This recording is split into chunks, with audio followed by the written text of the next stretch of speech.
What's up YouTube, this is PZSC in here, and in this video I'm going to be giving you guys an unboxing and my first impressions of the Speck candy shell grip for the iPhone 6. Now by no means is this a new case. This is I think actually made available the day that the iPhone 6 itself was made available, so it's been around, there's plenty of videos on it, but I just wanted to come on here and give you guys my take.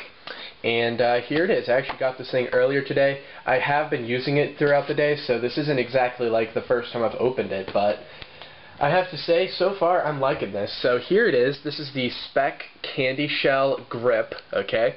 Let's talk about here. It's got some raised rubber grips on it. That's actually the distinguishing difference between this and the regular candy shell. The regular candy shell doesn't actually have these raised portions here, this design on it. It's basically like just a clean slate of plastic. You can see here this is for the iPhone 6 Speck candy shell grip, and the back it says that, you know, rubber grips and all that fun stuff, military tested. So yeah, that's the packaging. Let's go ahead and let's check this out. Okay, so this is some interesting packaging. It didn't come taped at all. What you do is you just pull on this, and it's kind of like a drawer, like it stops there. You see that? So it stops there, and then you just take the case out. It's actually held in here pretty good.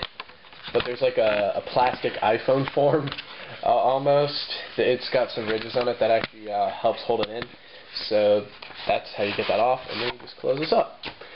So very nice packaging. Speck's packaging has always been very interesting, and that, I think, from all the unboxings and stuff I've seen of past packaging iterations, I really do like that. So here it is. Now, this again is nothing new. The Speck candy shell has actually been around since the iPhone 3G, and it really hasn't changed that much, except for obviously the shape to accommodate various different phones. Alrighty guys, let's go ahead and let's get into my thoughts on this case. It's actually been just about a week. It's actually Sunday of the next week, and I've been using this case ever since I shot that last clip, and so far I have to say I am really liking this case, okay? So let me go ahead and let me get into what this is all about. Now first things first, this is a hybrid style case, which means that it has the best of both worlds when it comes to hard shell cases and silicone cases. If we take a look at the inside, you will see that it is completely silicone in here. It's actually a very nice, soft, grippy silicone, so you know it's not going to scratch up your phone. But the outside here is a hard plastic. Now what this means is that you're going to get the benefits of having a hard shell case, which is very durable and very rigid. As you can see, I am flexing it, but not that much. It also slips in and out of the pocket really easily, and it holds onto the phone very nicely because it is a nice rigid body. But the silicone on the inside gives it that nice shock absorbing ability, so that way if you should drop your phone, you'll know that your phone is going to be pretty safe. I mean, I have yet to drop my phone, so I can't really vouch for that. And I can say without a shadow of a doubt, if I were to drop my phone with it in this case, I really wouldn't be all that worried about it, because I know just how shock absorbent this case really is. Now before I go ahead and put the case on, I did want to come on here and show you that I do have a screen shield on my phone. Specifically, the screen shields I'm using are actually these. It's these Film screen protectors. When I looked this up on Amazon, this is the first thing that showed up, so I just went ahead and got these. So if you want to have a screen shield along with your candy shell, because they don't include screen shields anymore, you might want to go ahead and check those out, because I can confirm that it does in fact work, as you will soon see. Now the screen shields did come with this microfiber that I'm going to go ahead and use and clean the back of the phone up with real quickly, and then I'll show you guys how this case goes on. So what you do to put this case on is I like to put it on volume button side first.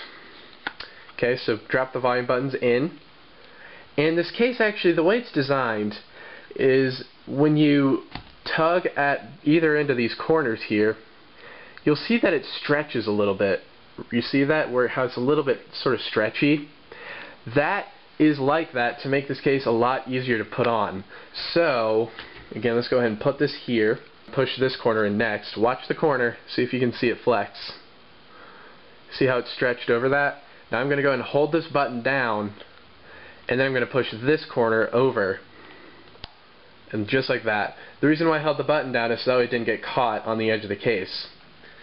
Alright, so let's go and put that to sleep, and that is what the case looks like when it is on the phone, and it is really nice. I will go ahead and say that this case does add a fair bit of bulk, especially compared to the cases I've had in the past. But I do not really mind that. This is honestly not that bad in the pocket. I don't really notice it any more than I noticed it when I had, say, my Poetic case on, which is the thinnest case I've had, or even the Speck Slim Armor. So it is a little bit bulky, but it's not really that big of a deal. Now, as you know, this is the Speck Candy Shell grip, and something to note about the grip areas here is that they are actually raised rubber. So it feels really, really nice in the hand. It actually, it feels really, really secure in the hand. You don't think you're going to drop it at all. And it also really adds to the grip factor. When you set it down, it's also slightly elevated from the table, so it's just a really, really nice design. I definitely think I prefer this over the actual regular candy shell.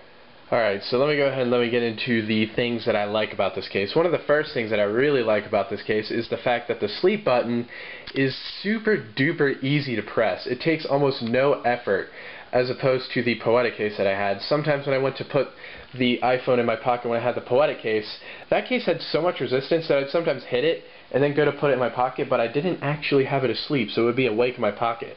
That still is an issue with this case, but it doesn't happen nearly as much as it did with the Poetic case, which is a nice thing.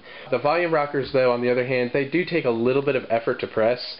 However, I think that's a good thing because you don't want to be accidentally changing the volume when you're repositioning the phone. I will say, though, sometimes when I'm holding it in landscape, I do accidentally put the phone to sleep, and it's kind of annoying because just of how easy it is. But it doesn't really bother me that much because when I need it to go to sleep, it's a lot more likely to actually be successful, so that's nice. And the bottom portion actually has very ample cutouts for everything, as you can see. We do have a nice headphone cutout. I do hear sometimes that people have some issues with some larger headphone jacks, but I would say, generally speaking, you should be able to get in just about any headphone port in there. I don't know what you people are plugging into this thing. I don't really use headphones with my phone, but I don't really see how this would cause too much of an issue. The lightning port is nice and wide, so any sort of third-party lightning cable or dock that you wanted to use, even Apple's own dock works with this. I saw it demoed in a video, so I know that that works. And obviously your speaker cutout is here too, and you can see just how well that lines up. And another nice thing is that you do have a cutout for the vibrator switch, and that is very easy to get to. I did just now cut my fingernails, and I have absolutely no problem getting in there and activating that, which is really nice because I do activate this a lot. It's nice to be able to turn that on and off throughout the day. So there is that. And obviously the camera cutout, very nice. It's kind of pill-shaped like my Spigen was, but I will say, unlike the Spigen, this one doesn't affect the flashlight beam. So if I go ahead and turn the flashlight on here, it's going to be a little hard to see, but my Spigen kind of made the flashlight beam pill-shaped. It actually made it shaped like the actual cutout itself, but this one doesn't really do that.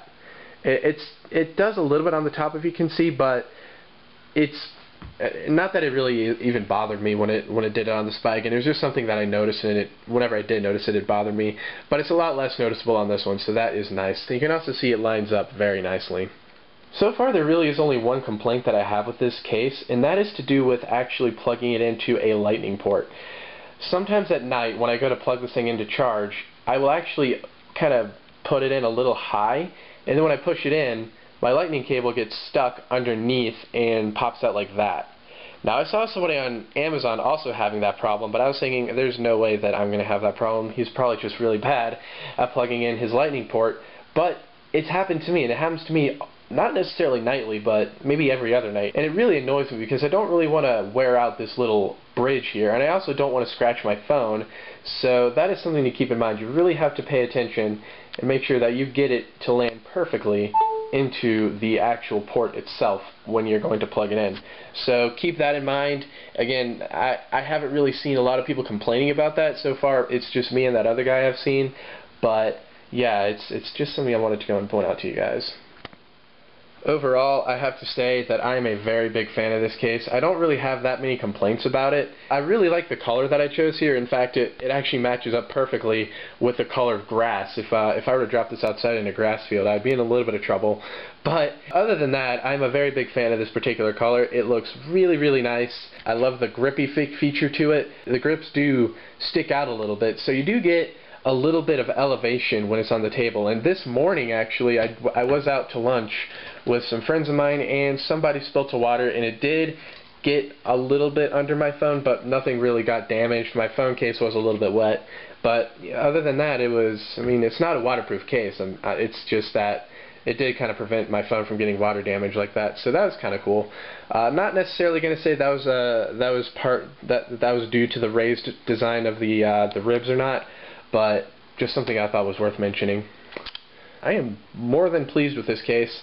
It has been around for a while. I would highly recommend that you guys get it.